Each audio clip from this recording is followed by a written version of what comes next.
Changing Landscapes Vancouver Island is brought to you in part by Roadrunner Magazine. Roadrunner is the most comprehensive resource for motorcycle touring and travel. Read, discover, ride.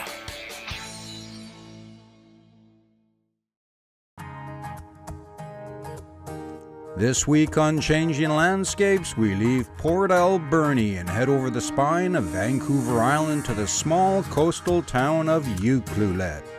We'll visit the Ucluelet Aquarium, which has a catch and release program in place, and we'll also visit the historical William J. Stewart, a hydrographic survey ship built specifically to chart the British Columbian coastal waters. Welcome to Ucluelet.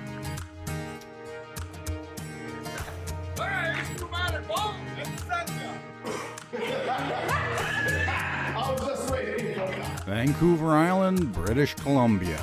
That's a little island off the west coast of Canada. It's our home, and what a place it is. My name is Scott Wilson, and I'd like you to join me and my good buddy Dominic Medlinski as we explore our island. Dominic's a landscape artist, and I like to film, and together we like riding bikes, so we're going to take you for a ride. There'll be stunning scenery, lively locals, a bit of wildlife, and perhaps even a tipple or two. If you haven't checked out Vancouver Island yet, then here's your chance. This is Changing Landscapes Vancouver Island.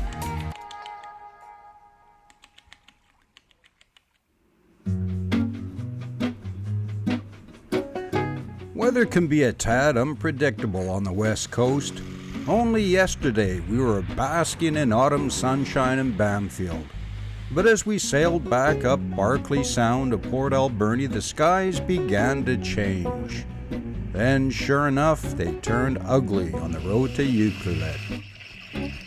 But even with bad weather, the island presents another side.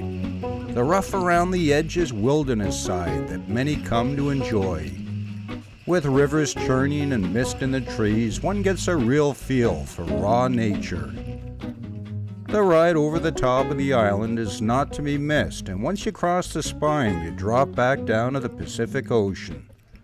At the T-junction, turn left for Ucluelet or right to Tofino. We turned left.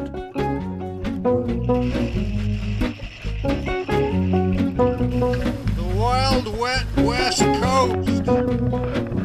Awesome ride, eh? Glad we didn't do it in the full dark. Yeah, so we got here just before nightfall. Got to check in. This is Ucluelet.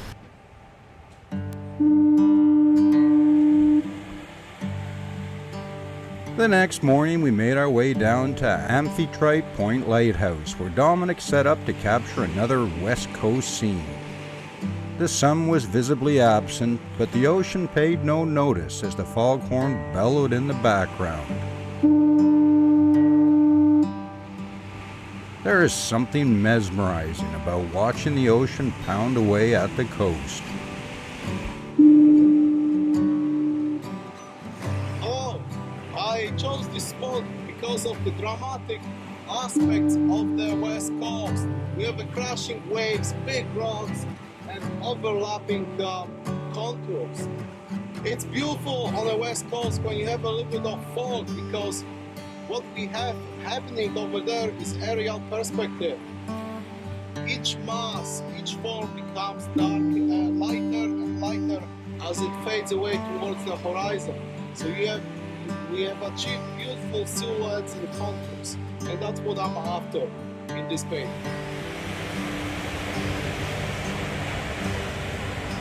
As Dominic settled in, I explored the rocks and made my way over to the lighthouse. Lighthouses are such an integral part of our coast, especially on days like today when the fog blurs out all the edges and makes navigation difficult. Okay, here we are in Ucluelet. The lighthouse is just off to my left. There you go, you can hear it. Skies are overcast, there's a bit of mist, so the foghorn is going. But in between the blast of the foghorn, you can hear this sound. Very faint. It's kind of the weirdest sound. We heard it over at Brady's Beach, which is over there, when we trucked over to Bamfield. But it turned, and we were wondering what this sound was, and it turns out this sound is what's called a whistle buoy. And basically, the stronger the waves are, the stronger the sound. It creates an air pressure differential inside, and that helps mariners guide them safely back into harbor.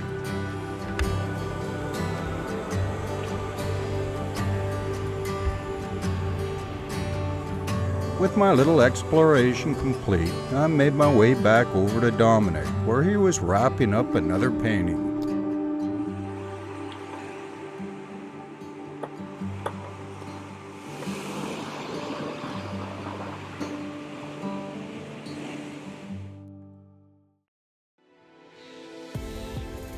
All paintings created during the filming of this series are available for purchase on Dominic's website at www.paintingjourneys.com. Take a landscape artist from Canada, Dominic Medlinski. Then take his buddy, Scott Wilson, a travel writer who never shuts up. Put them on motorcycles, send them to Bolivia, and what do you get? Well, you get one heck of an adventure. Follow along as they rip through changing landscapes, from the salt flats to the Andes, and the Altiplano to the Amazon. This is Changing Landscapes Bolivia.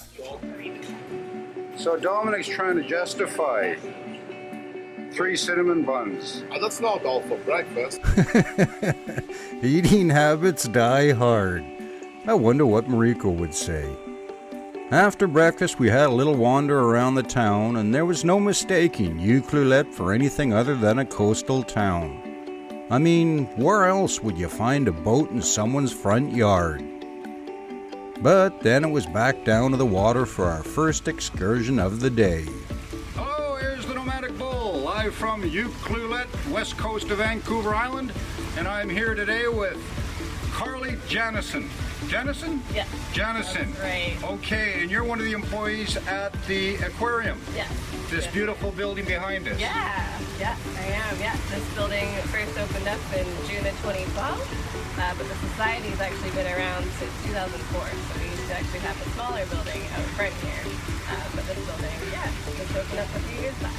So, okay, just I have to clarify something right off the get-go. I can't say Ucluelet, so I've noticed a lot of signs that say Yuki. Yeah. Is that good? That's fine. Yeah, that's kind of just the local shorthand of Ucluelet. Yuki. Okay, so we're here in Yuki. Fine. Now, Carly, you have a degree in biology? Yes, I do. Yes, I have a degree in biology from the University of Victoria, and my focus is mainly on marine biology and marine ecology. Okay, so this is kind of your passion. Yes, yeah. Ever since I was a kid, I loved the marine life. I grew up on the island here in Nanaimo, and so I've always had a passion for the ocean, and I just ended up going down that route in university. So yeah, here I am. Now here you are. Dream job. Dream job, yes. Okay, is there any chance you can take us inside, show us around? Let's go. Thank you.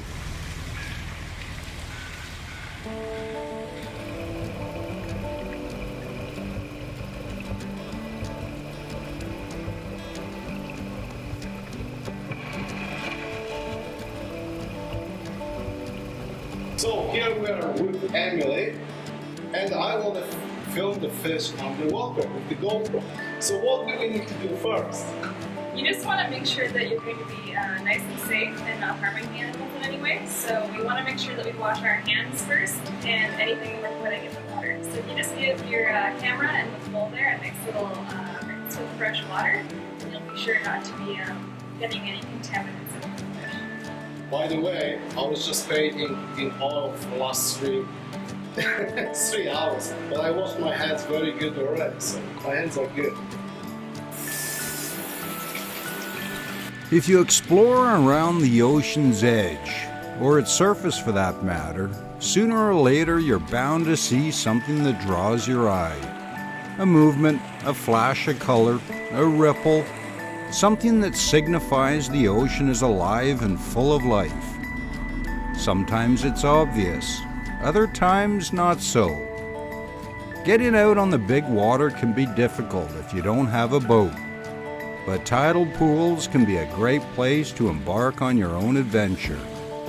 There's so many weird-looking things down by the rocks, beautiful, yet alien at the same time. But we're only seeing a fraction of what lies beneath. And what do we actually know of what we're looking at? To answer some of those questions, the best place to visit is an aquarium, no doubt about it. And an aquarium in a coastal town is the best kind, as they're usually stocked with marine life local to that part of the coast. Factor in a passionate staff, as every aquarium I've visited has been staffed by people imbued with a fascination for marine biology, and things get interesting. Emily, come on, what's your background? I'm actually still a student, so I'm not quite a marine biologist, but one day I will be. I'm at the University of Victoria, and I'm just working at the aquarium as, where I started as a summer student. And it's not really summer anymore, but they extended my contract, so I'm here until Christmas time. Summer's over, so you met. Well, that's how you do it, though, isn't it? Yeah. I mean, basically, you're here, and I mean, they love your passion. They think, all right, we want her around. Yeah, I had a good time, and I guess they liked me, so I'm on for 4 more months, and I'm learning so much every day. It's really, really a great opportunity, and I'm going to be here for the release, which is really fun. So you're excited about working here? Yeah, for sure. Yeah. Every day is different. You've always got some really cool new people coming in, so it's really fun. I mean, we have a big tank here. It's not too deep. What do we have here? These are all organisms you'd see intertidally. So if you go to go down the Wild Pacific Trail, that's actually where we collect a lot of these guys. And these green guys are called green surf anemones. And they are pretty common around the area. They're really, really cool. If you actually put your hand in there, they feel almost like Velcro. And that's because these guys are actually stinging you. So they can't harm you in any way. Your skin's much too thick for them to penetrate. But that stinging is how they would capture their prey. What do they eat? These guys pretty much eat anything that you grab a hold of. Things floating by in the water, little larvae from shrimp. Sometimes we crush up mussels and we'll feed them those things. So anything that would kind of come by in that intertidal zone, they will try and get a hold of.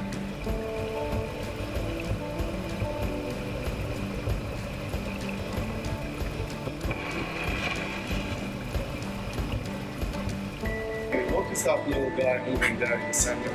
This little guy is a hermit crab, and he's got a nice little snail shell on there. So hermit crabs will outgrow their shells and then have to find a new home. So they don't grow with that permanent home on them. And you can see in here we've got a whole variety of them. These guys moving around here are in red turban snail shells, and they're really beautiful.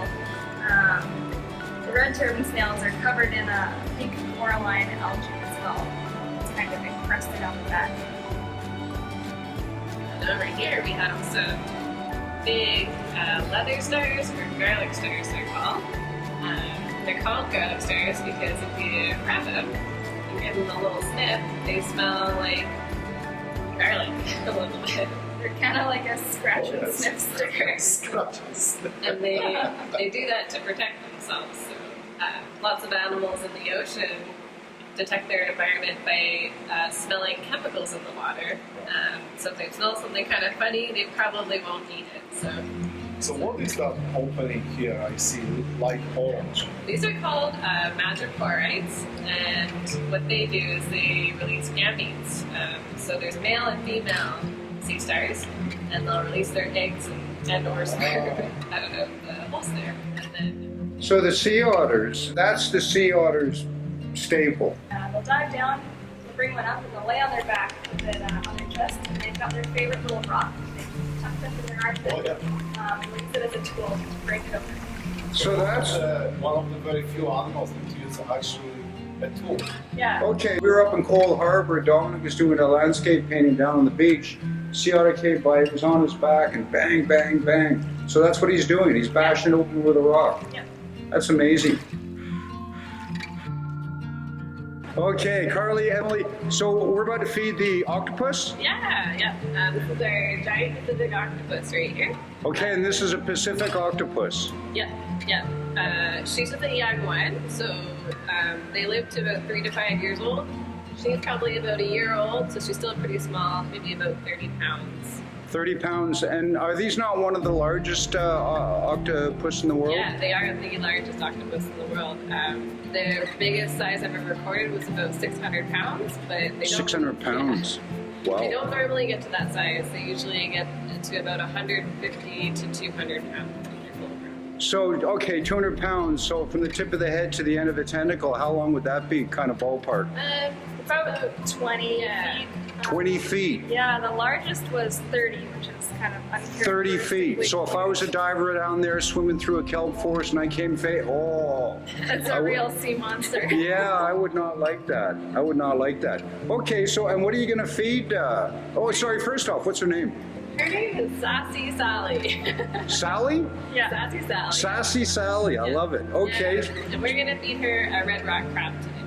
A red rock crab. Yeah. So, I mean, the crab, it's a shellfish, no problem, eh? Nope. What she does is she kind of pounces on the crab and then releases a neurotoxin called cephalotoxin, which puts the crab to sleep, so it can't really fight back. Plus, their suckers are really strong, so they can kind of grasp their claws, and so they can't fight back. And then she pokes a little hole in the back of the crab shell, releases a digestive enzyme, and liquefies the crab inside of the shell. It takes about anywhere from 3 to 6 hours, even sometimes, depending on the octopus and how big the crab is. And then, yeah, that's it. So it liquefies and then it just sucks it back out through the same hole? Kind of rips it open, and then she sucks up that liquefied goop. The Ucluelet Aquarium isn't huge. It's not one of those places where you might lose your kids while you check out the octopus. It's just the right size, like a living marine biological classroom. And a lot of thought has gone into it. There's West Coast lumber to remind you of the forest outside. There are panorama windows that look out over a small marina.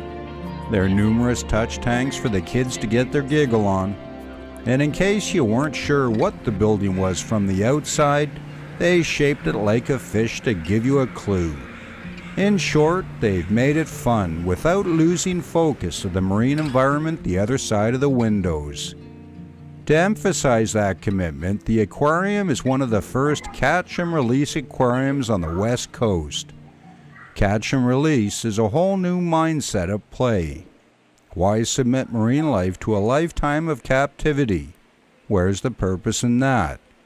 In Ucluelet, nothing is brought to the aquarium with the intention of keeping it there permanently. Marine life is introduced from local waters just before and during the season. Then at season's end, they have a release day party when everything is released back to the ocean. For the next season, they start it all over again. What a refreshing way to view marine life, with the knowledge that in a few months' time it will be back in its natural habitat. Very cool. All right, it's Nomadic. The Fish Whisperer and Sardine. Fish Whisperer and Sardine, they're on camera. Okay, so anyway, we would just like to thank Carly and Emily very, very much for bringing us in here. It's an absolutely incredible facility. One of the first catch and release aquariums on the West Coast. And, you got to come down and check it out. What do you think, Dominic? Oh, it's awesome facility. I just think get home and only here to fish. Yeah. And the beautiful thing is the staff they're every bunch kids as we are. They love it and passionate about it, so thank you very, very much. Thank you. Cheers. All right.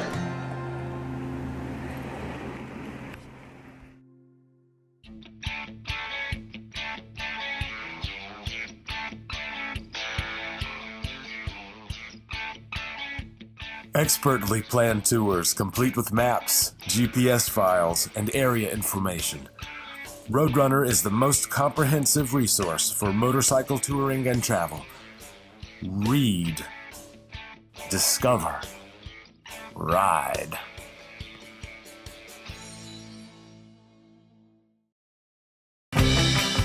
If you're enjoying the show and would like to contribute to future free programming, why not become a patron at patreon.com/Nomadic Bull. Thanks for watching.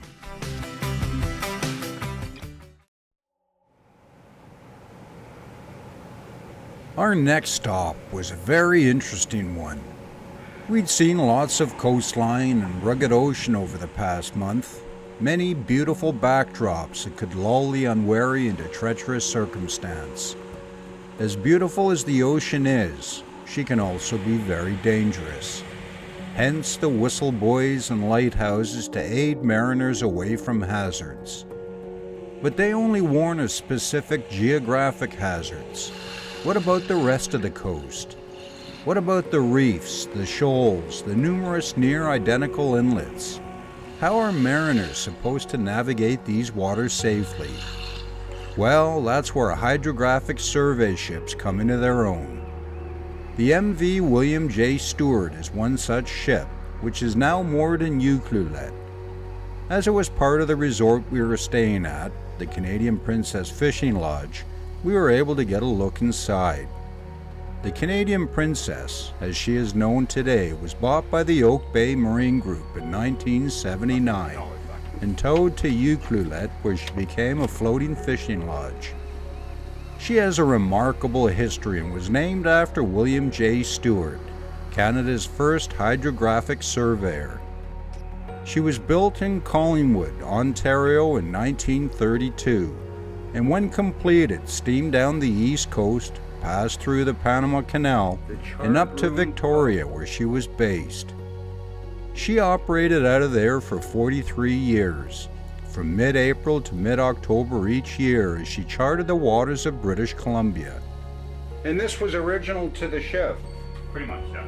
With a crew of 55 and 7 officers, twin screws and a cruising range of 3,600 nautical miles, she put a lot of coastal BC on the map, or chart in nautical terms. A manila rope coming up the pillars.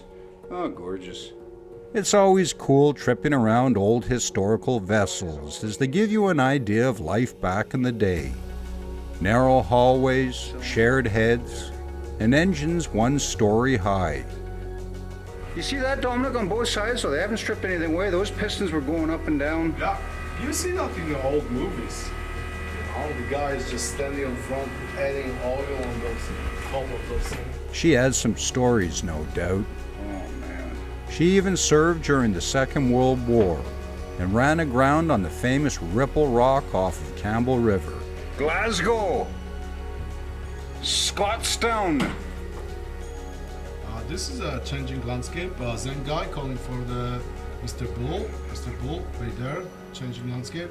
Okay, we're gonna fire her up. Over. Unfortunately, we couldn't get her fired up, but it was a pretty cool tour nonetheless. So you find the boat? Yeah. And so that was it for our visit to Ucluelet. It had been an enjoyable couple of days, and even though the sun was shy, we were able to get a good feel for the small coastal town. See, things are looking up. Like many towns on the island, in British Columbia for that matter, it's in the process of reinventing itself. Being, in the old days, what many would have considered a two-industry town, fishing and forestry, it has struggled with the decline of those industries. Fishing fleets are smaller, seasons are shorter, and the forests have been tapped for most of their resources. So Ucluelet has had to adapt, and like many other towns, it is turning to tourism. With good sport fishing, great kayaking, the Francis Barclay pulling in from Port Alberni, whale watching tours, an incredible aquarium, How cool is that? and a magnificent setting, it is being discovered by many that want a more rugged, pristine taste of the West Coast. It is a little less flashy than Tofino up the road, but in a good way. There is a sleepy energy in Ucluelet that is hard to describe. It puts you at ease and is the antithesis of the big city. I guess the only way one could understand Ucluelet is to go there for yourself. Then you'll get it.